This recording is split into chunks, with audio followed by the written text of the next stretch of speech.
للمرة السابعة على التوالي وقبل أيام من دخول شهر رمضان، البنك المركزي خلاص أعلن تثبيت أسعار الفايدة. ليه البنك المركزي خد القرار ده وإمتى يخفض الفايدة؟ كل دي تفاصيل هتعرفها معايا، بس تابعني لآخر الفيديو.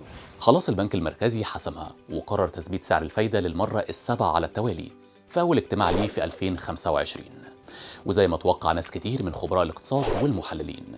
وقررت لجنة السياسة النقدية في البنك المركزي المصري في اجتماعها الحالي تثبيت سعر عائد الإيداع والإقراض لليلة واحدة عند 27 وربع و28 وربع على الترتيب.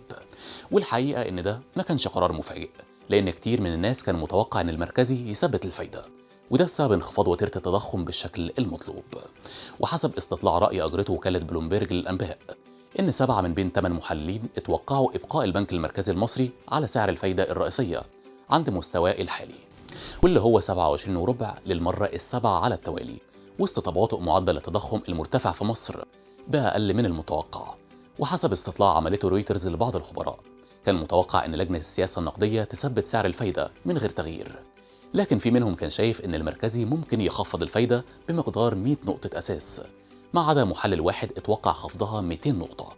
وتوقع محمد بدر الخبير المصرفي تثبيت سعر الفايدة بسبب عدم انخفاض التضخم، وقال إن لجنة السياسة النقدية هدفها هو احتفاظ المصريين بالجنيه المصري عن طريق تثبيت سعر الفايدة مع الإمكانية، لكن خلال النص الثاني في 2025 متوقع يحصل خفض كبير لدرجة كبيرة.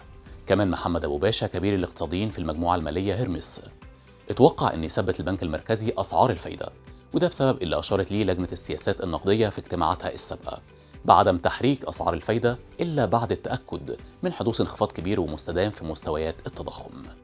دينا الوقاد محللة الاقتصاد الكلي اتوقعت تثبيت الفايدة بعد ارتفاع سعر الدولار في العقود الآجلة، وده وسط التضخم المتوقع مع دخول شهر رمضان، بالإضافة للتوترات التجارية اللي سببها الرئيس الأمريكي دونالد ترامب.